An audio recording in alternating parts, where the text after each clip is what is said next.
తీసుకుని వాక్యం చేద్దాం.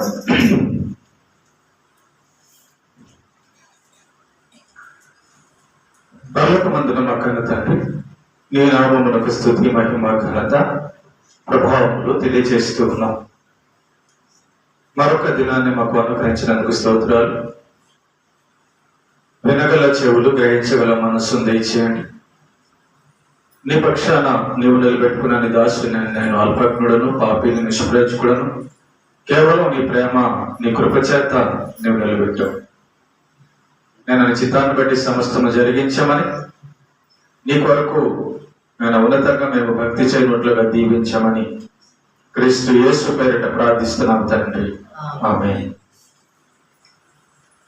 ప్రేమల దేవుని పిల్లరా, ఈరోజు ఒక వాక్యాన్ని మనం నేర్చుకుందాం.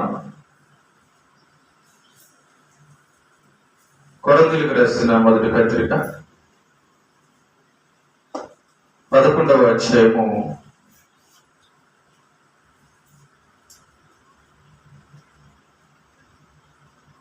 28వ వచనం. కొరింథీయులకు రాసిన మొదటి పత్రిక 11వ అధ్యాయము 28వ వచనం. కాబట్టి ప్రతి మనుష్యుడు తనను తాను పరీక్షించుకోవలెను. చాలు. ప్రేమైన దేవుని బిడ్డలారా, ఇక్కడ మనం చదివిన ఒక వాక్యాన్ని మనం గమనిస్తే, ప్రతి మనుష్యుడు తనను తాను పరీక్షించుకొనవలెను అని ఉంది. అలాగే 31వ వచనంలో అయితే మనలను మనమే విమర్శించుకునే ఎడల తీర్పు పొందకపోదుము అని ఉంది. చూడండి, మనం దేవుని దగ్గరకు వచ్చి దేవుని దగ్గర మంచి పేరు సంపాదించుకోవడానికి ఎలా ఉండాలో మనం కానీ నేర్చుకోనకపోతే ఏమవుతుందంటే, మనలో గర్వం అనేది బయలుదేరుతుంది, లోక జ్ఞానం అనేది బయలుదేరుతుంది. తద్వారా దేవుని దృష్టిలో మనము నేరస్తులవుతాం.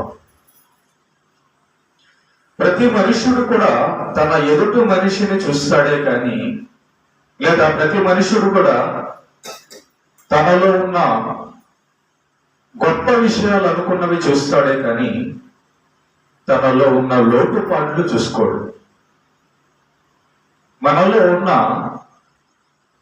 మంచి విషయాల కొరకు మనం దేవుడి దగ్గర నిలబడాలి. మనలో ఉన్న చెడు విషయాల కొరకు మనం దేవుడి దగ్గర నిలబడాలి. ఇక్కడ మనలను మనమే విమర్శించుకునే ఎడల తీర్పు పొందకపోదుము. చాలా మంచి విషయం ఏంటంటే, చాలా గొప్ప విషయం ఏంటంటే, మనల్ని మనమే విమర్శించుకొనడం. మనలను మనమే విమర్శించుకొనడం. మనలను మనమే విమర్శించుకుంటే చాలా లాభాలు ఉంటాయి. చాలా మంది ఈ పని చేయరు. ఎదుటివాడిని తప్పులు పడతారు, ఎదుటివాడిని విమర్శిస్తారు, కానీ నాలో ఏం తప్పులున్నాయని వెతకగలిగితే అది చాలా మంచిది. మనలో ఏం తప్పులు ఉన్నాయని మనం చూసుకోగలిగితే అది చాలా మంచిది. అప్పుడు ఏమవుతుందంటే,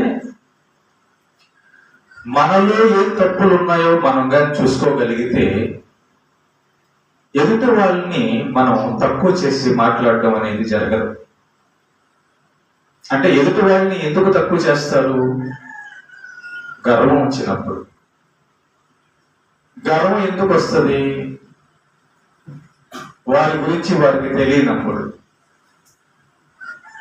కాబట్టి ఒక ఇద్దరు ప్రార్థనకి వెళ్ళారనట.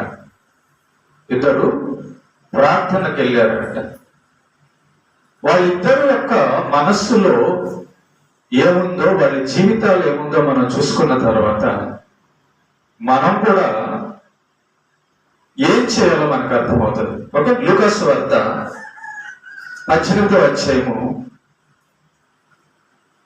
9 నుంచి మనం కానీ చూడగలిగితే, లూకాసు వార్త 18వ అధ్యాయము, తామే నీతిమంతులమని తమను నమ్ముకొని ఇతరులను తృణీకరించు కొందరితో ఆయన ఈ ఉపమానము చెప్పెను. జాగ్రత్తనండి. మన నైపుణ్యం చూసుకొని, నా దగ్గర చాలా టాలెంట్ ఉంది, నా దగ్గర చాలా తెలివి ఉంది, నా దగ్గర చాలా బలం ఉంది, నా దగ్గర చాలా ధనం ఉంది, నేను గొప్ప ఉద్యోగిని, నేను అందగాడిని, అందమైన దానను. ఈ ఆలోచనలన్నీ కూడా తీర్పుకి నిలబడతాయి. దేవుని ఎదుట శిక్ష పొందడానికి కారణమవుతాయి. మనలందరినీ విమర్శించేవాడు ప్రభువే, మనందరికీ తీర్పు తీర్చేవాడు దేవుడే. కాబట్టి మనం దేవుడి దగ్గరికి వెళ్ళిన తర్వాత తప్పించుకోగలమా? దాన్ని మనం దృష్టిలో పెట్టుకోవాలి. భక్తులు ఎప్పుడు కూడా, భక్తుల యొక్క దృష్టి అంతా ఎప్పుడు ఎక్కడ ఉండాలి అంటే, భక్తుడు అంటే దేవుని మీద ఉండాలి దృష్టి.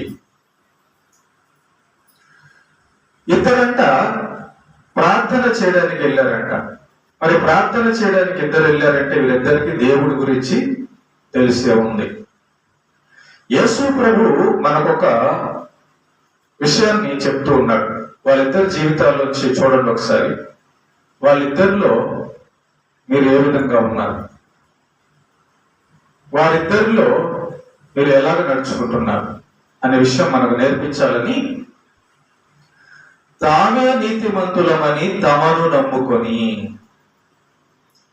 మనం కొన్నిసార్లు మనమే గొప్పవాళ్ళమని మనల్ని మనం అనుకుంటుంటాం. కొన్నిసార్లు మనమే తెలివిగాళ్ళ వాళ్ళమని మనల్ని అనుకుంటాం. కొన్నిసార్లు మనమే గొప్ప వాళ్ళమని చెప్పని మనల్ని అనుకుంటున్నాం. దాని అర్థం ఏంటంటే, మనల్ని మనం నమ్ముకోవడం, మనల్ని మనం హెచ్చించుకోవడం, మనల్ని మనం గొప్ప చేసుకోవడం. ఇది మనకు కానీ అర్థమైతే, ప్రేమ దేవుని బిడ్డలారా, ప్రతి మనిషి దగ్గర దేవుడి దగ్గర ఎలా నడుచుకోవాలో మనకు అర్థమవుతుంది. ఈ రెండు కదా ముఖ్యం. దేవుడి దగ్గర ఎలా నడుచుకోవాలో తెలిస్తే మనిషి దగ్గర ఎలా నడుచుకోవాలో మనకు అర్థమైపోతుంది.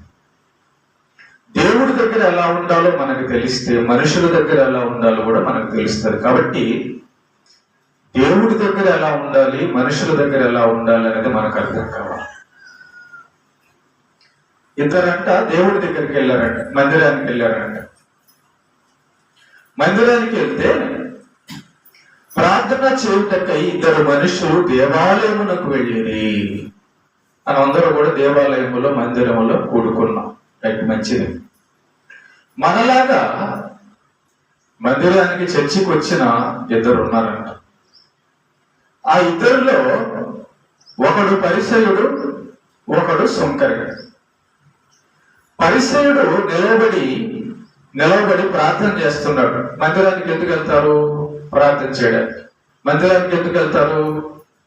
దేవుడు చెప్పింది వినడానికి. మందిరానికి ఎందుకు వెళ్తారు? దేవుడు చెప్పింది చేయడానికి. మందిరానికి ఎందుకు వెళ్తారు? దేవుడు ఏం కోరుకుంటున్నాడో అలా ఉండడానికి. అంతే కదా. మందిరానికి, దేవుడి దగ్గరికి వచ్చేది ఎందుకంటే దేవుడు ఏం చెబుతున్నాడో అది చేయడానికే మందిరానికి వెళ్ళాలి, రావాలి. ఈ పరిసయుడు నిలవబడి ప్రార్థన చేస్తున్నాడు. ప్రార్థనే చేస్తున్నాడు. ఏమని చేస్తున్నాడు? దేవా, నేను చోరులను, అన్యాయస్తులను, వ్యభిచారులనైనా, ఇతరుల మనుషుల వల్లనైనాను, ఈ సుంకరి వల్లనైనాను ఉండనందుకు నీకు కృతజ్ఞతాస్తుతులు చెల్లించుచున్నాను. చూడండి ఇక్కడ ఏమంటున్నాడు? నేను దొంగతనం చేయడం లేదు, దొంగల్లాగా బతకడం లేదు అంటున్నాడు. నేను అన్యాయం చేయడం లేదు, అన్యాయస్తుల్లాగా బతకడం లేదు అంటున్నాడు. నేను వ్యభిచారం చేయడం లేదు, వ్యభిచారం చేసేవాడిలాగా ఉండడం లేదు అంటున్నాడు. ఇదిగో నా పక్కన ఒక ఆయన ఉన్నాడు, ఆయన శంకరి, ఆయనలా కూడా నేను లేను అంటున్నాడు. అంటే ఈ శంకరి కంటే నేను గొప్పవాడిని, దొంగల కంటే నేను గొప్పవాడిని, అన్యాయస్తుల కంటే గొప్పవాడిని, వ్యభిచారుల కంటే గొప్పవాడిని, నా ఎదుట ఉన్న మనుషులందరికంటే నేను గొప్పవాడిని అని ప్రార్థన చేస్తున్నాడు. చూసారా తన ప్రార్థన ఎలా ఉందో? చేస్తూ ఉన్నాడు. వారమునకు 2 మారులు ఉపవాసము చేస్తున్నాను. చాలా మంది అడుగుతుంటారు, ఉపవాసం చేస్తున్నావా? ఎవరికి చెప్పాలి ఉపవాసం చేస్తున్నానని? ఎవరికి తెలియాలి ఉపవాసం చేస్తున్నట్టు? అసలు ఉపవాసం అంటే ఏంటి? దేవుడి దగ్గరికి వెళ్ళి ఇతని యొక్క ప్రార్థన చూడండి, ఇతని యొక్క ఆలోచన, ఇతని యొక్క మనసు చూడండి ఎట్లా ఉందో. వారమునకు 2 సార్లు ఉపవాసం చేస్తున్నాడట. మంచిదే. అంటే ఉపవాసము చెయ్యని వారి వల్లనే ఉండడం లేదు, ఉపవాసము చెయ్యని వాళ్ళకంటే నేను గొప్పగా ఉన్నాను, నేను ఉపవాసం చేస్తున్నాను కాబట్టి అంటున్నాడు. తర్వాత నా సంపాదన అంతటిలో 10వ వంతు చెల్లించుచున్నాను, నాకు వచ్చే డబ్బంతటిలో 10వ భాగం ఇస్తున్నాను అంటున్నాడు. అంటూ తనలో తాను ప్రార్థించుకొనుచుండెను. బయటికి చెప్పడం వల్ల ఈ విషయం అంతా బయట చెప్పడం వల్ల. ఇద్దరే ఉన్నారు ఆ రోజు మందిరంలో, చర్చిలో ఇద్దరే ఉన్నారు. ఒకడు పరిసేయుడు, ఒకడు సుంకరి. ఈ పరిసేయుడు తన మనస్సులో ప్రార్థన చేస్తున్నాడు అనమాట, బయటికి కాదు, మనసులో ప్రార్థన చేస్తున్నాడు. మరి మనసులో ఉన్న సంగతులు ఎవరికి తెలుస్తాయంటే మనుషులకు కాదు, దేవునికి. మన హృదయం ఎలాంటిదో ఎవరికి తెలుస్తుందంటే దేవుడికి. అందుకే చేస్తున్నాడు. ఈ పరిసయుడు తన హృదయములో ఉన్న సంగతిని కాకుండా తాను ఏం చేస్తున్నాడో వాటిని బట్టి గొప్ప చెప్పుకుంటున్నాడు. అంటున్నాడు, ఇలా ప్రార్థన చేస్తూ ఉన్నాడు, నేను దొంగ కంటే గొప్పవాడిని, నేను వ్యభిచారి కంటే గొప్పవాడిని, నేను తాగుబోతు కంటే గొప్పవాడిని, నేను అలాగ గొప్పవాడిని, ఇలా గొప్పవాడిని, ఇలా చేస్తున్నాను కాబట్టి గొప్పవాడిని, నేను ఉపవాసం చేస్తున్నాను కాబట్టి గొప్పవాడిని, నేను ప్రార్థన చేస్తున్నాను కాబట్టి గొప్పవాడిని, నేను మందిరానికి వస్తున్నాను కాబట్టి గొప్పవాడిని, నేను డబ్బులు ఇస్తున్నాను కాబట్టి గొప్పవాడిని అంటున్నాడు. మంచిదే, ప్రార్థన చేయడం మంచిదే, ఉపవాసం చేయడం మంచిది. అది కూడా ఏం ఉపవాసం? దేవునికి ఇవ్వడం మంచిదే. కానీ ఇవన్నీ కూడా దేవుడి దగ్గర ఎందుకు చెప్తున్నాడు?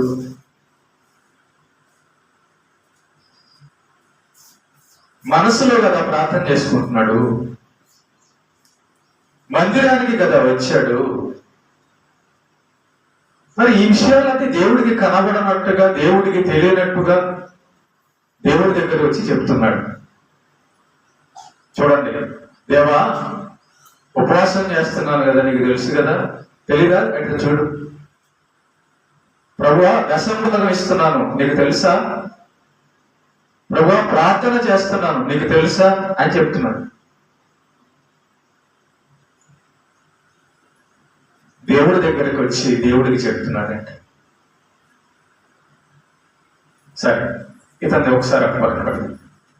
ఇక 2వ వ్యక్తి శంకరి. అయితే శంకరి దూరముగా నిలుచుండి, ఎక్కడి నుంచున్నాడు? దూరంగా నిల్చున్నాడంట. పులిపేట దగ్గర కాదు, లేకపోతే మందిరం లోపల కాదు, బయట అయి ఉండొచ్చు, కొంచెం బయట అయి ఉండొచ్చు. దూరముగా నిలుచుండి ఆకాశము వైపు కన్నులెత్తుటకైనను ధైర్యము చాలక రొమ్ము కొట్టుకొనుచు, దేవా పాపినైన నన్ను కరుణించుమని పలికెను. పెద్ద ప్రార్థన చేయాల, గంటలు ప్రార్థన చేయలేదు. దూరంగా నించున్నాడంట. ఎందుకు దూరంగా నించున్నాడు పాపం మందిరానికి వచ్చి తెలుసా? ఎందుకంటే ఈ శంకరి తాను విమర్శించుకున్నాడు. తనలో తాను చూసుకున్నాడు, తన హృదయాన్ని చూసుకున్నాడు. మరి దేవునికి ఏం నచ్చుతాయి? దేవుడు ఏం చేస్తాడు? సుంకరి దూరంగా నిల్చున్నాడంటే దేవుడి దగ్గరికి వచ్చేవాళ్ళు రాకూడనే పనులు చేసి ఉంటాడు కనుక దూరంగా నిల్చున్నాడు. ఒకటి, భయపడ్డాడు,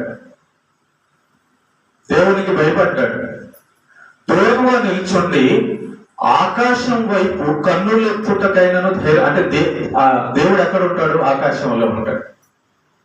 ఆ ఆకాశం వైపు చూడడానికి కూడా సుంకరికి ధైర్యం చాలేదంట. ఎందుకు ధైర్యం చాలేదంటే, దేవా పాపినైన నన్ను కరుణించుము అంటున్నాడు. ఎందుకంటే నేను నా జీవితాన్ని చూసుకున్నప్పుడు, నేను నా మనస్సును చూసుకున్నప్పుడు, నేను నా హృదయాన్ని చూసుకున్నప్పుడు ఎన్నో పాపాలు కనబడ్డాయి దేవా. చూడండి ప్రియమైన బిడ్డలారా, అందుకే కొరింథీ పత్రికలు ఇందాక మనం చదివాం. తనను తాను విమర్శించుకునేవాడు తీర్పు పొందకపోదుము. ఇద్దరు ప్రార్థనకి వెళ్ళారు, ఇద్దరు ప్రార్థన చేస్తున్నారు. కానీ పరిసయుడేమో తానేదో గొప్పవాడుగా, తానేదో అన్నట్టుగా తాను హెచ్చించుకుంటున్నాడు. తాను ఇచ్చే దశమ భాగాన్ని బట్టి హెచ్చించుకుంటున్నాడు, తాను చేసే ప్రార్థనను బట్టి హెచ్చించుకుంటున్నాడు, తాను చేసే ఉపవాసాన్ని బట్టి హెచ్చించుకుంటున్నాడు. ప్రేమ బిడ్డలారా, ఎవరు హెచ్చించాలి, ఎవరు హెచ్చించుకోవాలి? అసలు మనల్ని గొప్ప చేయాల్సింది ఎవరు కదా? ఈ పరిసరుడు చూడండి, తనను తాను హెచ్చించుకుంటున్నాడు. ఒకటి, తనను తాను హెచ్చించుకుంటున్నాడు. రెండవది, తన ఎదుట ఉన్న వాడిని తగ్గిస్తున్నాడు. సుంకరేమో తనను చూసుకున్నాడు. తనను చూసుకొని, ప్రభువా నేను కంటితో పాపాలు చేస్తున్నాను, నోటితో పాపాలు చేస్తున్నాను, చెవులతో పాపాలు చేస్తున్నాను, నా జీవితం అంతా పాపమేయ్యా. నేను చూసుకున్నప్పుడు, నా హృదయాన్ని చూసుకున్నప్పుడు నా జీవితం అంతా పాపం కనబడుతుంది అని ఆకాశం అయిపోయిన కన్నులెత్తటకు ధైర్యము చాలక, దేవా పాపినైనా నన్ను కరుణించు అన్నాడు. సుంకరి ఏమన్నాడంటే, దేవా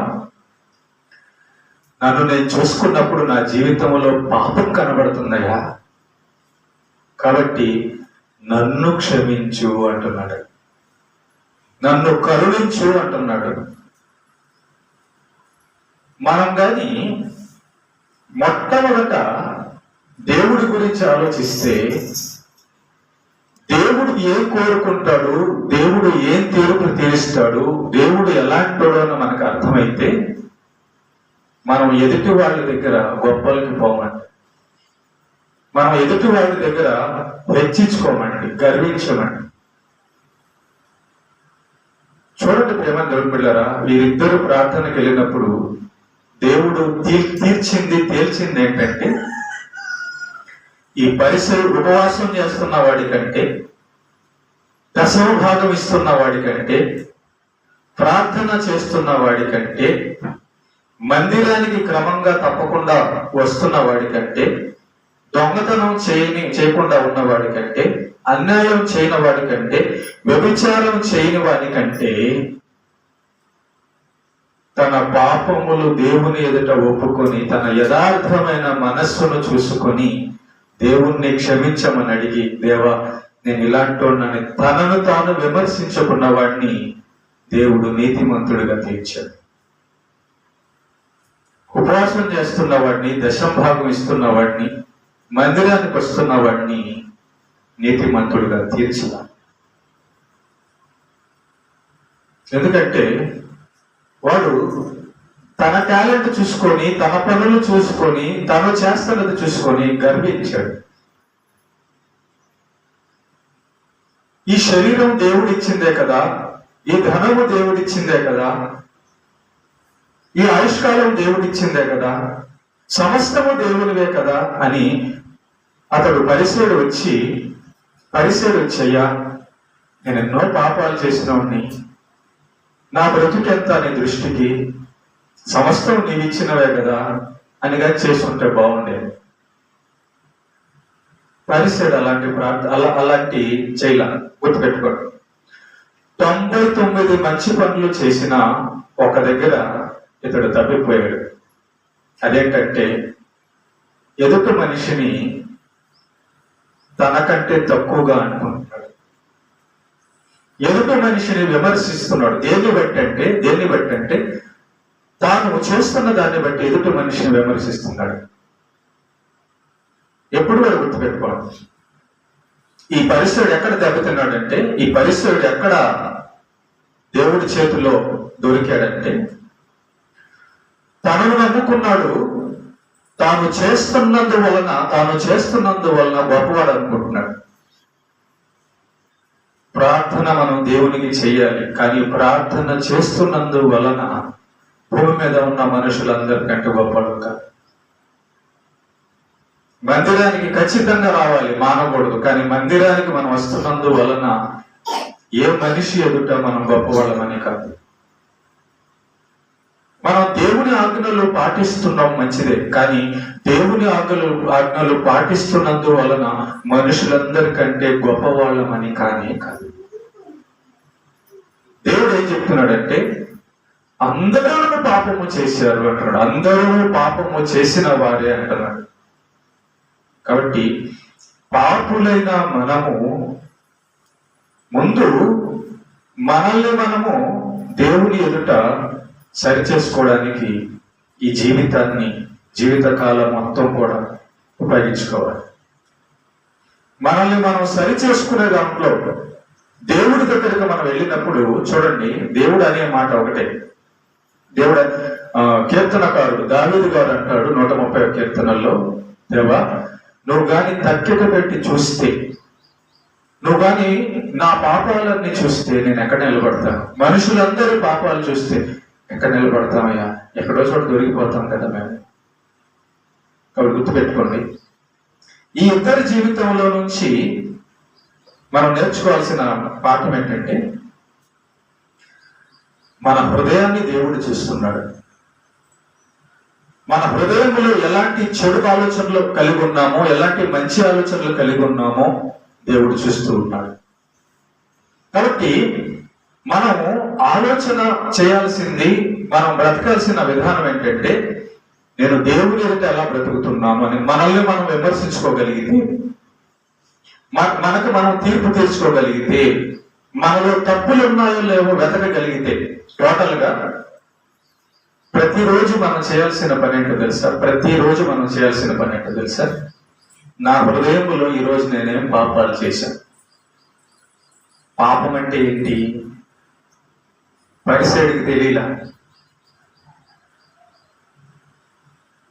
తను అనుకుంటున్నాడు, ఉపవాసం చేశాను కాబట్టి నేను నీతిమంతుడినే, దశభాగం ఇచ్చాను కాబట్టి నీతిమంతుడినే, దొంగతనం చేయడం లేదు కాబట్టి నీతిమంతుడినే, వ్యభిచారం చేయడం లేదు కాబట్టి నీతిమంతుడినే అనుకొని తనకు తాను సర్టిఫికేట్ ఇచ్చేసుకుంటున్నాడు. తనకు తాను సర్టిఫికేట్ ఇస్తున్నాడు. సర్టిఫికేట్ ఇవ్వాల్సింది దేవుడు. కానీ ఒక దగ్గర ఒక పాపం చేశాడు. ఏం పాపము? ఇదిగో ఈ సుంకరిలాగా నేను పాపిని కాదు అన్నాడు. అక్కడ దేవుడికి కోపం వచ్చింది. ఈ సుంకరిలాగా నేను పాపిని కాదు అన్నాడు. అక్కడ దేవుడికి కోపం వచ్చింది. సుంకరి ఏమో దశంభాగం కంటే, ప్రార్థన కంటే, పాటలు పాడటం కంటే, మందిరానికి రావడం కంటే, నేను నీ ఎదుట నా హృదయాన్ని పరిశుద్ధంగా ఉంచుకోవడం నువ్వు కోరుకుంటున్నావు దేవా అని అర్థం చేసుకున్నాడు. సుంకరి అర్థం చేసుకున్నది. జాగ్రత్త. సుంకరి ఏమో అర్థం చేసుకున్నాడంటే, నీకు కోట్లు కొంతమంది ఏం చేస్తారంటే, మీకు తెలుసు లోకంలో పాపం చేసి ఈ 1,00,000 రూపాయలు నీకు ఇస్తున్నాను, నా పాపాలన్నీ కొట్టేది. దేవుడు 1,00,000 రూపాయలు తీసుకొని నీ పాపాలు కొట్టేస్తాడా?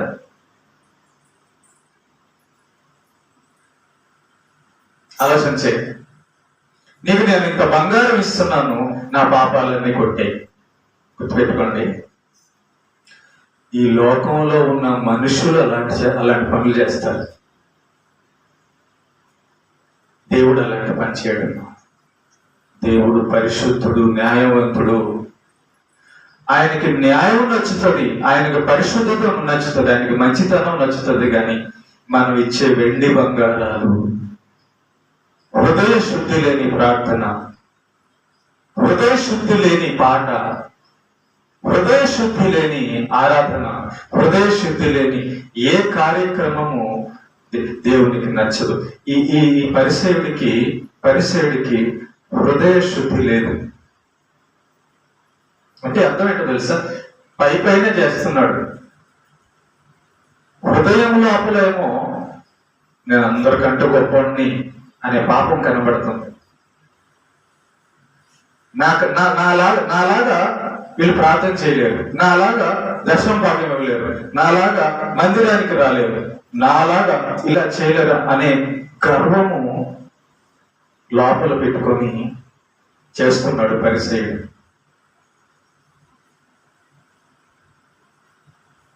మనం హృదయంలో శుద్ధి లేకుండా మంచి పాట పాడి మెప్పించలేమండి దేవుడికి. హృదయంలో తగ్గింపు లేకుండా కానుకలిచ్చి దేవుడిని మెప్పించలేము. దేవుడు అలాంటి కాదు. దేవునికి కావలసింది ఏంటంటే తగ్గింపు, విధేయత, వినయము, ప్రేమ. ఏం నేర్చుకుంటున్నాం మనం దేవుడి దగ్గరికి వచ్చి? ఏం నేర్చుకోవాలి దేవుడి దగ్గర? ఇదే కదా. దేవుడై ఉండి పరలోకము దిగి భూమి మీదకి వచ్చిన యేసయ్య దగ్గర మనం ఏం నేర్చుకున్నాం? ఏం నేర్చుకోవాలి యేసు ప్రభు దగ్గర? పశువుల పాకలో దేవుడై ఉండి సమస్తము చేయగలిగిన ఆయన పశువుల పాకలో పడుకున్నాడు. ఏం నేర్చుకోవాలి యేసు ప్రభు దగ్గర? ఏ పాపము చేయని యేసు ప్రభు సిలువలో మనుషులందరూ కొడుతుంటే తిడుతుంటే క్షమించమన్నాడు, క్షమించాడే. ఏం నేర్చుకోవాలి యేసు దగ్గర మనం?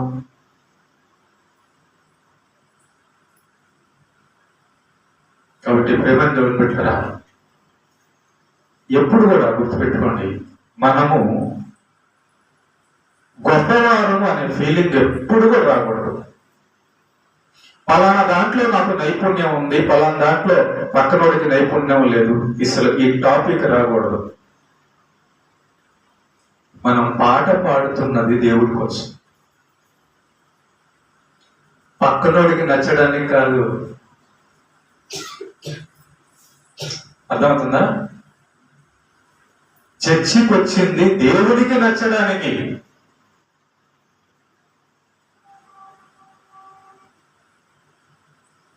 దేవుడు గొంతు చూడడు, హృదయాన్ని చూస్తాడు. మనము మనుషుల కొరకు వాయించటం లేదు, మనం మనుషుల కొరకు పాట పాడటం లేదు, మనం మనుషుల కొరకు కానుకలు ఇవ్వడం లేదు. అంటే మనుషుల దగ్గర గొప్ప పేరు తెచ్చుకోవడానికి కానుకలు ఇవ్వడం లేదు. దేవుడు దయాగుణం కలిగి ఉండమన్నాడు కాబట్టి ఇవ్వాలి. దేవుణ్ణి బట్టి ఇవ్వాలి, దేవుణ్ణి బట్టి పాడాలి, దేవుణ్ణి స్తుతించాలి, దేవుడి దగ్గర తగ్గించుకోవాలి. మరి దేవుడి దగ్గర తగ్గించుకుంటే అది మనుషుల దగ్గరకు వచ్చేసరికి ఎందుకు మారిపోద్ది? దేవుని ప్రేమ దేవుడి దగ్గర మనం చూడండి, దేవుడి దగ్గరకు వచ్చి అయ్యా నేను పాపిని, అయ్యా నేను అలాంటి అంటావా లేదా? మరి మనిషి దగ్గర ఎందుకు ఆ మాట అన్నావు? నాకు చెప్పండి. నువ్వు దేవుడి దగ్గర పాపివైతే మనిషి దగ్గర కూడా పాపివే కదా. మనం ఒకసారి ఆలోచన చేయండి. మనం ఏం చేస్తున్నాం, ఎలాంటి ప్రార్థన చేస్తున్నాం? దేవుడి దగ్గరకు వచ్చి పాపి అంటున్నాము. మరి దేవుడి దగ్గర పాపాన్ని ఒప్పుకున్నప్పుడు మనుషుల దగ్గర కూడా మనం పాపులమే కదా. మనుషుల దగ్గర ఎలా నీతిమంతులు అవుతాం? కొంచెం చెప్పండి.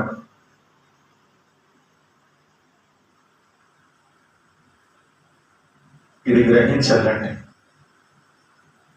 నేను దేవుని దగ్గర ఎలాంటి వాడనో, ఎలాంటి దాననో మనుషుల దగ్గర కూడా అంతే. ఇది తేల్చింది దేవుడు. ఈ పరిసయుడు దేవుడి దగ్గరకు వచ్చిన తర్వాత పాపి అని తేలిపోయాడు,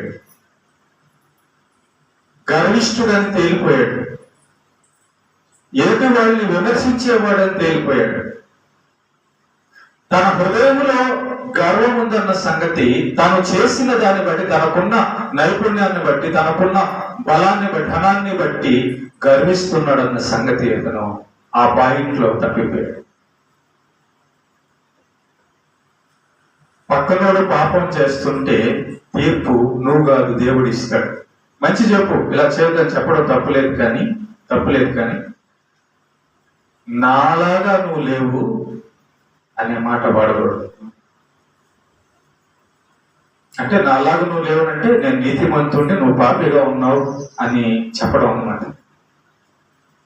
దేవుడి దగ్గరికి వెళ్ళి, దేవా నేను నీతిమంతుడని ఎవడు దావీదు చెప్పలేడు, మోషే చెప్పలేడు, దానియేలు చెప్పలేడు, యోబు చెప్పలేడు, పౌలు చెప్పలేడు, పేతురు చెప్పలేడు, భూమి మీద ఎవరు కూడా చెప్పలేరు ఆ మాట, దేవా నేను నీతిమంతుడిని అని. బైబిల్ మొత్తం చూడండి, ప్రభువా నేను పాపిని అంటాడు. ఎక్కడ పాపం చేశారు? ఎక్కడో చోట చేస్తుంటారు. మరి పాపం చేసిన వాడు బొంకుతున్నారా?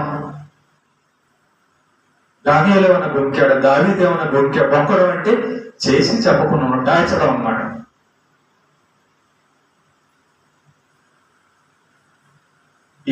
ఏ మనిషి దగ్గరైనా కూడా గుర్తుపెట్టుకో, నేను నీతిమంతుడను అనే మాట వాడకూడదని నేర్పిస్తున్నాడు ఇక్కడ దేవుడు మనకి.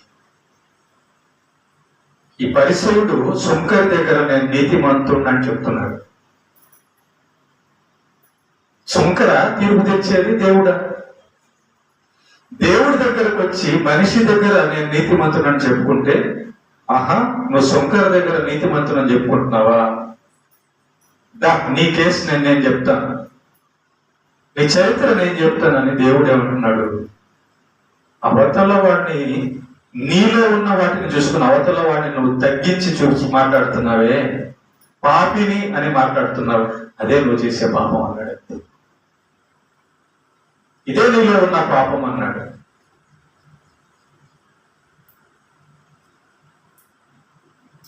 సమూయేలు గ్రంథంలో దేవుడు ఏం చెప్తాడంటే, సమూయేలుతో దావీదు గురించి, సమూయేలు రాజును ఎన్నుకోవడానికి వెళ్తాడు. దేవుడు చెప్పగా వెళ్తాడు. వెళ్ళినప్పుడు సమూయేలు ఏమనుకుంటాడంటే, రాజు అంటే ఒక 7-8 అడుగులు ఎత్తుంటాడేమో, బాగా కండలు పెంచుంటాడేమో, బాగా అందగాడేమో, మంచి బలవంతుడేమో అనుకొని వెళ్తాడు. ఒక కుటుంబం దగ్గరికి వెళ్తాడు. ఆ తండ్రిని అడుగుతాడు, అయ్యా దేవుడు మీ ఇంట్లోకి పంపించాడు, మీ ఇంట్లో వాళ్ళని రాజుగా ఎన్నుకోమని, నీ బిడ్డల్ని రాజుగా ఎన్నుకోమని, ఇలా నీ పెద్ద బిడ్డని అంటాడు. పెద్దోడు వస్తాడు, బాగా హైట్ వెయిట్ బలం బలంగా ఉంటాడు. సమూయేలు ఏమనుకుంటాడంటే, ఇతడే రాజు ఉంటాడు అనుకుంటాడు. అలా అనుకుంటుండగా దేవుడు చెప్తాడు, అతను కాదు అంటాడు.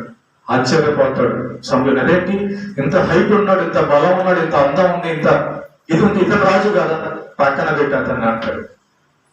రెండో వాడిని పిలుస్తాడు. రెండో వాడు కూడా బాగా బలంగా తిట్టంగా అయితే అతనికి అంత ఇతనే ఉంటాడు అనుకుంటాడు సమూయేలు. అతను కూడా కాదు అంటాడు దేవుడు. ఏంటి మంచి బలవంతుడు, ఎత్తు అంతం ఉన్నవాళ్ళని దేవుడు పక్కన పెట్టేస్తున్నాడు ఏంటి?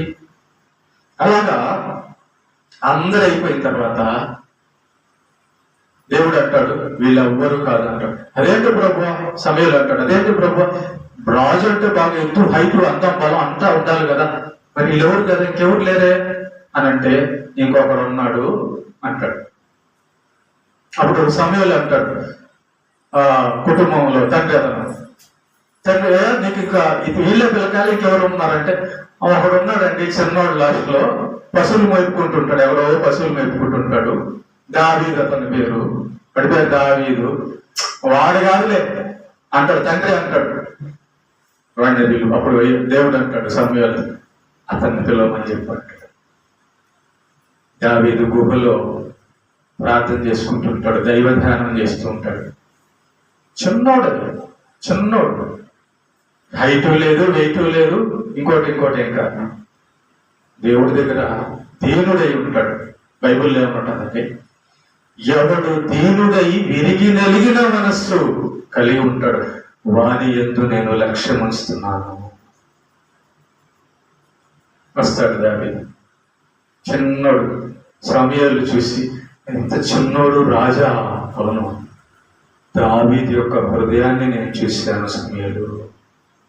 నువ్వు పై రూపాన్ని చూసావు, ఎత్తుగా ఉన్నాడా, అందంగా ఉన్నాడా, లావుగా ఉన్నాడా, డబ్బు ఉందా, మంచి డ్రెస్ వేసుకున్నాడా అని నువ్వు చూసావు. నేను అవి చూడను, హృదయాన్ని చూస్తాను.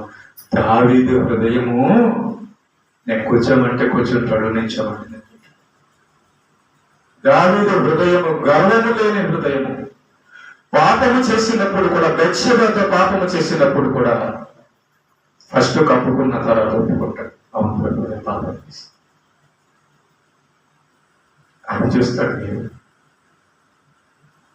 కాబట్టి అందుకే దావీదుని ఎన్నుకున్నాడు. దావీదుని ఎన్నుకుంది హైట్ను బట్టి, ఇంకో దాన్ని బట్టి కాదు, హృదయాన్ని బట్టి. కాబట్టి గుర్తుపెట్టుకోండి, మనం మందిరానికి వచ్చింది మనల్ని మనం సరి చేసుకోవడానికి, ఎదుటి వాళ్ళకు కూడా మేలుకరంగా బతకాలి.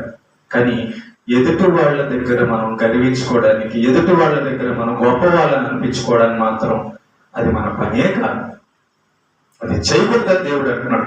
అలా చేసినందువల్లనే పరిసయ్యుడు అవినీతి పరుడుగా లెక్కలో వెళ్ళిపోయాడు, పాపిగా అయ్యాడు. శంకరేమో ప్రభువా నేను పాపినని యథార్థంగా ఒప్పుకొని తగ్గించుకున్నందువలన, తనను తనను విమర్శించుకున్నందువలన దేవుడు ఈ గద వెతుకుతాడు. అసలు ఇలా చేయకూడదండి. అలా ఎప్పుడు కూడా మనం దేవుడి దగ్గర అలా ఉంటామో మనుషుల దగ్గర కూడా అలా ఉంటాయి. ఇది నేర్చుకున్నామా? దేవుడి దగ్గర అబద్ధం చెప్తే మనుషుల దగ్గర కూడా అబద్ధం చెప్పు. దేవుడి దగ్గర గర్వంగా ఉంటే మనుషుల దగ్గర కూడా గర్వం ఉండదు.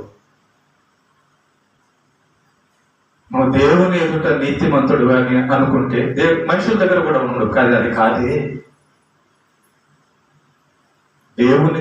దేవుని ఎదుట మన బతుకులన్నీ కూడా తెల్లారిపోతాయి. సాతాను అక్కడే మోసం చేస్తాడు మనల్ని. మనం దేవుడు కోరుకున్న హృదయంలోనికి మనం రాకుండా ఉండాలంటే ఏం చేస్తాడో తెలుసా? నీ దగ్గర ఆ టాలెంట్ ఉంది, నీ దగ్గర ఈ టాలెంట్ ఉంది, నువ్వు తక్కువ వాడివా, నువ్వు తక్కువ దానివా, నీకు అది చేత కాదా, నీకు ఇది చేత కాదా, నువ్వు ఇంత చేత వాళ్ళ మాట వాళ్ళ దగ్గర తగ్గించుకుంటావేంటి, నువ్వు ఇంత చేత ఉన్నాడు అలా ఉంటావేంటి అంటాడు. అదే వచ్చు. ఆ పాపంలోకి అట్లాగే లాగుతాడు అనమాట. నువ్వు గొప్పదానివి కదా, నువ్వు గొప్పోడివి కదా, చూసావా నువ్వు ఇంత గొప్పోడివి అయితే చూడు అతను నిన్నేమంటున్నాడు, చూడు ఆమె నిన్నేమంటుందో అని పుల్లలు పెడతాడు అనమాట.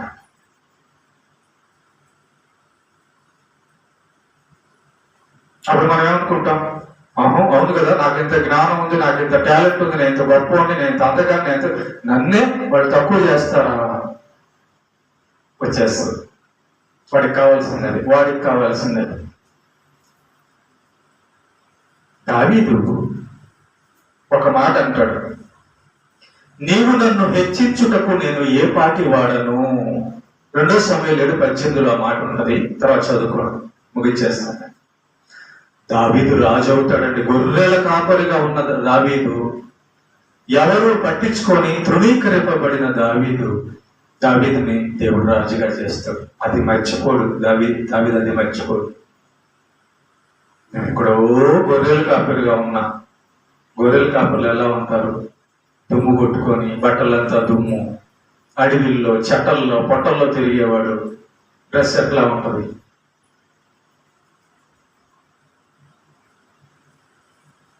అలాంటి దావీదుని దేవుడు రాజుగా చేస్తే దావీదు ఏమంటున్నాడు తెలుసా? అయ్యా నేను గొర్రెలు కాపరిని కదా, నేను గొర్రెల్ని కాపరిని కదా, నన్నేంటి ప్రభు రాజుని చేసావు నువ్వు? నేను రాజును తెలుసా అంటంలా. దేవుడి దగ్గరకు వచ్చి తన హృదయాన్ని తన జీవితాన్ని చూసుకొని, ప్రభు నేను పాపిని, నేను గొర్రెలు కాపరిని కదా, నేను తక్కువ ఉండే కదా, నేను పనికిరాను కదా, నన్నేంటి ప్రభు నువ్వు రాజుని చేశావు అంటున్నాడు. సూపర్ కదా. అది కావాలి దేవుడికి. విరిగి నలిగిన మనస్సే దేవునికి ఇష్టమైన బలి.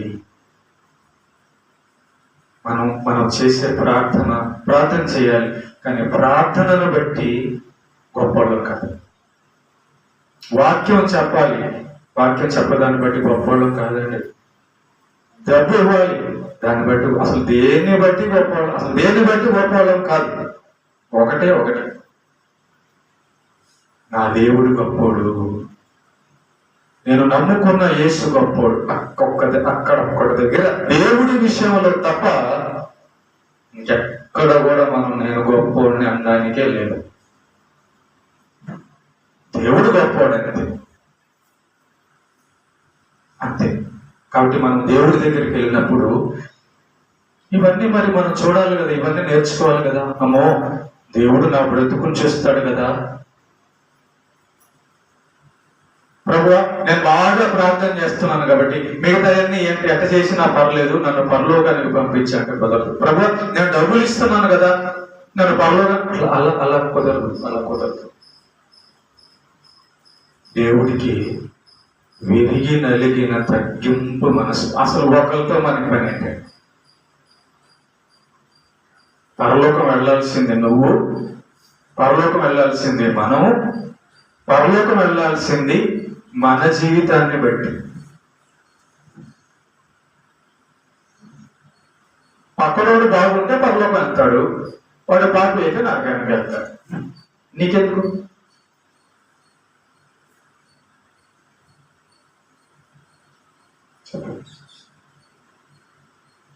చెప్పు మంచిగా, తప్పు చేసి ఇలా చెప్పకూడదు అని చెప్పి అంతవరకే. కానీ చెప్పడం తప్పు కాదు, కానీ హెచ్చించుకోవడం తప్పండి. నువ్వు తప్పు చేస్తున్నావని చెప్పడం తప్పు కాదు, కానీ నేను నీలాగా పాపిని కాదు అనే మాట ఎప్పుడు వాడకూడదు. ఏ భక్తుడు ఆ మాట వాళ్ళ? క్రీస్తు కృపను బట్టి మనం పరిశుద్ధులం, నీతిమంతులు అవుతాం, కానీ మనం చేసే కార్యాలను బట్టి ఎప్పుడు కూడా నీతిమంతులు కాలేము. ఓకే. కనుక మందిరానికి వచ్చినప్పుడు, మందిరం అంటే దేవుని దగ్గరకు వచ్చినప్పుడు దేవునితో మాట్లాడుతుండగా ఎలా ఉంటామో అలాగా మనుషుల దగ్గర కూడా మనం ఉంటేనే దేవుడు మనకు అర్థమయ్యాడని అర్థం. మనల్ని మనం విమర్శించుకోవాలి. ఫస్ట్ మందిరంలోకి రాగానే దేవుడి వైపు చూసి ఏం చేయాలి తెలుసా? ఈ వారం అంతా నేను ఏం చేశాను తలుచుకో, మనం ఏం చేశామో తలుచుకో. దాన్ని చూడండి. ఈ పరిసయుడు తను తాను చూసుకోవడం వల్ల శుంకర వైపు చూస్తున్నాడు.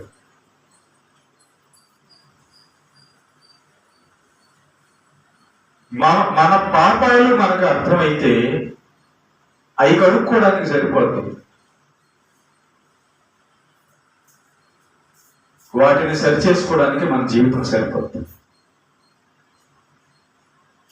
ఎదుటోళ్ళ పాపాలతో మనం కంపేర్ చేసుకోకూడదు. ఎప్పుడు కూడా మనం కంపేర్ చేసుకోకూడదు. పలానా దాంట్లో నేను గొప్ప, పలానా దాంట్లో నేను గొప్ప ఎప్పుడు కూడా వద్దు. దేవా, నీ ఎదుట నేను సరిగా ఉండేటట్లుగా చూడయ్యా అని శంకర్ అంటున్నాడు. నేను పాపిని ప్రభువా. దూరంగా నిల్చున్నాడు, హృదయాన్ని చూసుకున్నాడు. పరిచయుడు ఉన్నాడుగా, నువ్వు పరిచయుడిలాగా నేను ఉండడం అలాగే ఉంటాను. అసలు ఎవరి గురించి ఉండడం తను చూసుకున్నాడు. దేవుడితో మాట్లాడుతున్నాడు, దేవుడితో చెప్పుకుంటున్నాడు, తన జీవితాన్ని చూసుకుంటున్నాడు. అసలు దేవుడు ఏం చూస్తాడో కనిపెట్టాడు శంకర్. సూపర్. దేవుడు ఏం చూస్తాడో, ఏం కావాలనుకుంటాడో కనిపెట్టాడు. నేను మందిరానికి వెళ్ళంగానే దేవుడు చూసేది నా శక్తుని కాదు. దేవుడు మందిరానికి వెళ్ళంగానే దేవుడు చూసేది నా గొంతుని కాదు. మందిరానికి వెళ్ళంగానే చూసేది నా జేబుని కాదు, నా హృదయాన్ని. శంకరి పట్టుకున్నాడు, విషం పట్టుకున్నాడు. నా హృదయం కదా దేవుడికి కావాల్సింది, నా జీవితం కదా దేవుడికి కావాల్సింది. నా హృదయంలో పాపం ఉంటే, నా చేతిలో డబ్బు ఉండి ఆయనకి ఇస్తే ఉపయోగం. అనుకోండి. కాబట్టి దేవుడు కోరేది మొట్టమొదట విధేయత, యథార్థమైన మాట. దేవుడి దగ్గర దేవుడు నా పాపాలు చూస్తున్నాడు అనే తలంపు మనకు ఉంటే ఎవరిని పాపి అనడానికి మనకు ధైర్యం చాలు. ఇది గుర్తుపెట్టుకోండి, మంచిది, అవసరం. మన పాపాలు మనకు తెలుసు, తెలియకుండా కూడా పాపం చేస్తాం, అది మనకు తెలియదు, కానీ దేవుడికి తెలుసు. దేవుడు తేల్చేస్తాడు. మనకు పాపం అని అనిపించండి, దేవుడి దృష్టికి పాపం అయిపోతాడు. పరిస్థితి చూడండి, నేను దశభాగం ఇస్తున్నాను, ప్రార్థన చేస్తున్నాను, ఉపవాసం చేస్తున్నాను, అన్ని చేస్తున్నాను, అంటే పాపిని కాదంటున్నాడు. కానీ తన ఎదుటి వాడి విషయంలో, పాపం చేస్తున్న విషయంలో నేను సుంకరిలాగా పాపిని కాదు అంటున్నాడు. చూసావా, అది పాపమని పరిసరుడికి తెలియలా. ఎదుటి వాళ్ళ కంటే హెచ్చించుకోవడం పాపం, అదొక పాపమని, అదొకటి పాపం ఉందని పరిసరుడు కనిపెట్టలేకపోయాడు. అక్కడ దొరికాడు దేవుడి దగ్గర.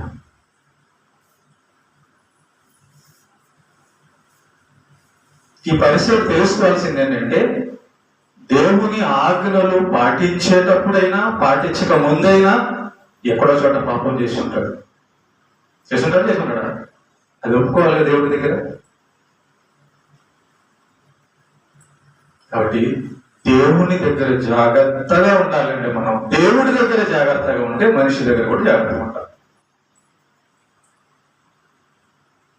ఎప్పుడైనా నువ్వు గర్వం వచ్చి అనిపించింది అనుకో, నువ్వు గొప్పవాడని గొప్పదాన్ని అనిపించింది అనుకో, దేవుడి దగ్గరికి వెళ్ళి చెప్పు, దేవా నేను గొప్పవాడిని అని చెప్పు. చెప్పగలమా అమ్మ? మరి మనుషుల దగ్గర ఎందుకు చెప్పాలి అంటే అది కరెక్ట్ కాదు. దేవుడి దగ్గర తగ్గించుకున్నట్టే, దేవుడి దగ్గర యథార్థంగా ఉన్నట్టే మనము మనుషుల దగ్గర కూడా యథార్థంగా ఉంటే, గుర్తుపెట్టుకోండి, ఎవరు మనల్ని పొగడాల్సిన పని లేదండి.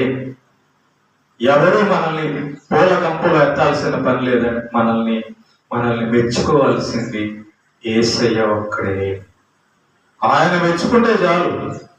ఎవరి మెప్పు కావాలి మనకి? అందగైతే ప్రార్థన పర్వాలు అది ఇది అవన్నీ మనకు అవసరం లేదు.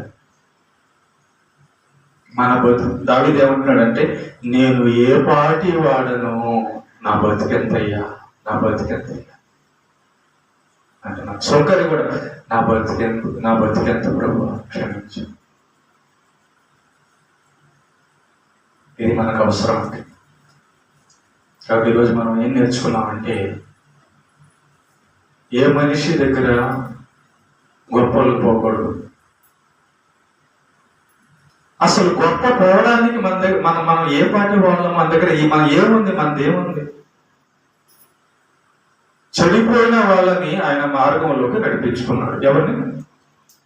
చెడిపోయిన మనల్ని ఆయన ప్రేమ చేత, ఆయన కృప చేత యేసు ప్రభు మార్గంలోకి నడిపించుకున్నాడు. కానీ వచ్చిన తర్వాత ఏమైనా కరెక్ట్ గా నడుస్తున్నామా?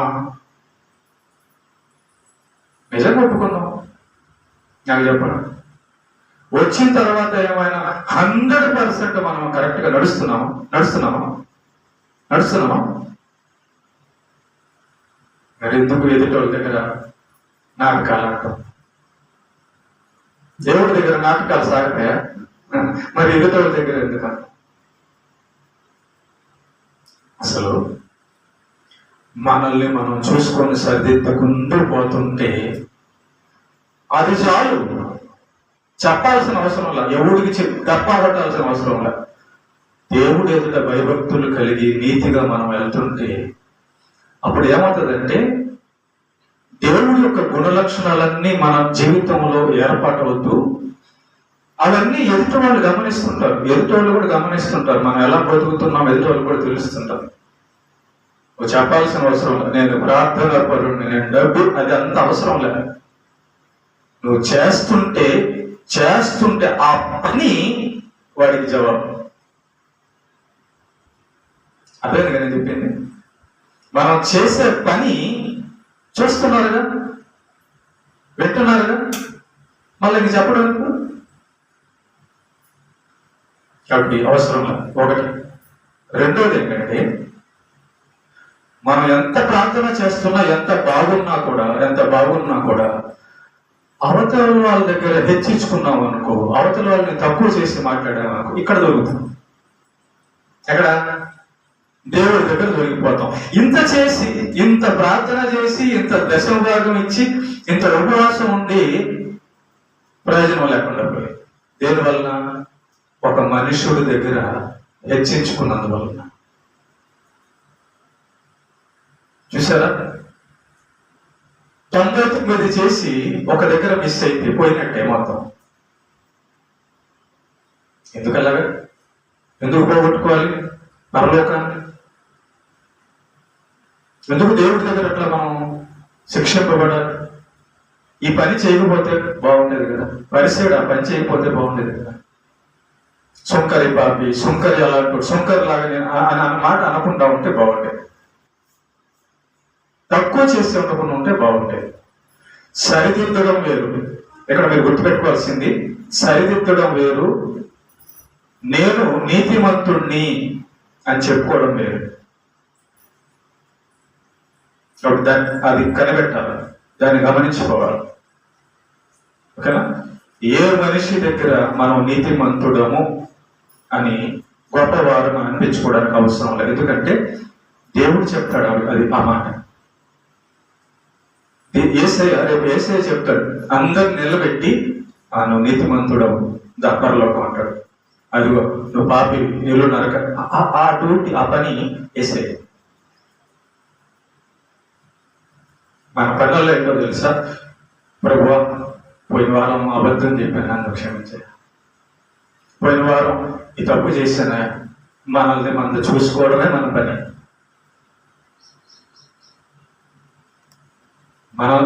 మనకి కనపడకుండా మనం చూసుకోకపోతే ఎదుటవుతే కనపడుతుంది అక్కడ. లాస్ట్ మాట, మనల్ని మనం చూసుకోకపోతే మనకి ఎదుటవుతే కనపడుతుంది. మనం చూసుకున్నాం అనుకో, మంది కనపడుతుంది, ఎదుటోళ్ళు కూడా కనపడుతుంది. మంది మనకు కనబడింది అనుకో, నేను దొంగతనం చేశాను అనుకోండి, పక్కన ఒకడు దొంగతనం చేస్తున్నాడు అనుకోండి, దొంగ వాడిని పట్టుకొని అంటానా? అనలేదు, ఎందుకంటే నేను కూడా దొంగనే కాబట్టి. మనం దేవుని ఎదుట పాపం చేసినప్పుడు ఎదుట వాడిని పాపి అని తీర్చడానికి అది మన పని కాదు. మనం యేసయ్య దగ్గరికి ఎందుకు వచ్చామంటే పరిశుద్ధులుగా దినదినము అభివృద్ధి చెందడానికి. ఈ లోకంలో ఎవడు కూడా 100% నీతిమంతుడు కాదు. కథ ఒకటి. అలాని పరిశుద్ధతను కోరుకోకుండా పాపులమే అని నిలబడ్డానికి లేదు. 1వ తరగతి 2వ తరగతికి వెళ్ళాలి, 2వ తరగతి 3వ తరగతికి వెళ్ళాలి. దేవుడు కోరేది అది. పాపం చేయమని కాదు, పాపమును విడవమని దేవుడు కోరేది. ఎందుకు పాపం చేస్తున్నాము? సాతాను పడగొట్టినప్పుడు, ఇలా ప్రేరేపించినప్పుడు పాపం చేస్తున్నాం. కానీ అక్కడ ఎందుకు ఉండాలి? అందులో ఎందుకు ఉండాలి? అది దేవుడికి నచ్చదు. దేవుడికి ఏం నచ్చుతుంది? నేను పడిపోయానయా, ఈ పడ్డం నాకు ఇష్టం లేదు, నన్ను లేవు, అది నచ్చుతుంది దేవుడికి. కోరుకుంటున్నాడు, యథార్థంగా ఒప్పుకుంటున్నాడు, తగ్గించుకుంటున్నాడు. దాన్ని బట్టి దేవుడు నీతిమంతుడు అని తీరుస్తాడు. నువ్వు ఒప్పుకుంటుంటే, సుంకరిలా ఒప్పుకో, ఒకసారి చూడు ఎలా ఉండదు. అయ్యా నేను కూడా పాపని, కానీ మనం పాపం చేయకూడదయ్యా, నేను కూడా పనికి మాలిన ఉండే, మనం అట్లా ఉండకూడదు, దేవుడు చెప్పినట్టు బతుకుదాం. ఇది వెళ్ళాల్సిందైతే. ఏ మనిషిని కూడా తక్కువ అంచనా వేసి దేవుని ఎదుట మనం నీతిమంతులని మనం ఉండలేము అసలు. అంటే దేవుడి దగ్గరికి వెళ్తే మనం నీతిమంతులం కావు. ఆయన కృపతో మనల్ని నీతిమంతులుగా తీరుస్తాడు. ఓకేనా? కనుక ఎవరి దగ్గర ఏ మనిషిని కూడా మనము పనికి రాని వాడని తీర్పు తీర్చకూడదు. ఏ మనిషిని కూడా మనము తీర్పు తీర్చడానికి పనికిరం. మంచి చెప్పొచ్చు, ఇలా అలా చెప్పొచ్చు, అంతవరకే మన పని. తీర్పు తీర్చడానికి మనము పనికిరాము. ఓకేనా? దేవునికి మహిమ కలుగును.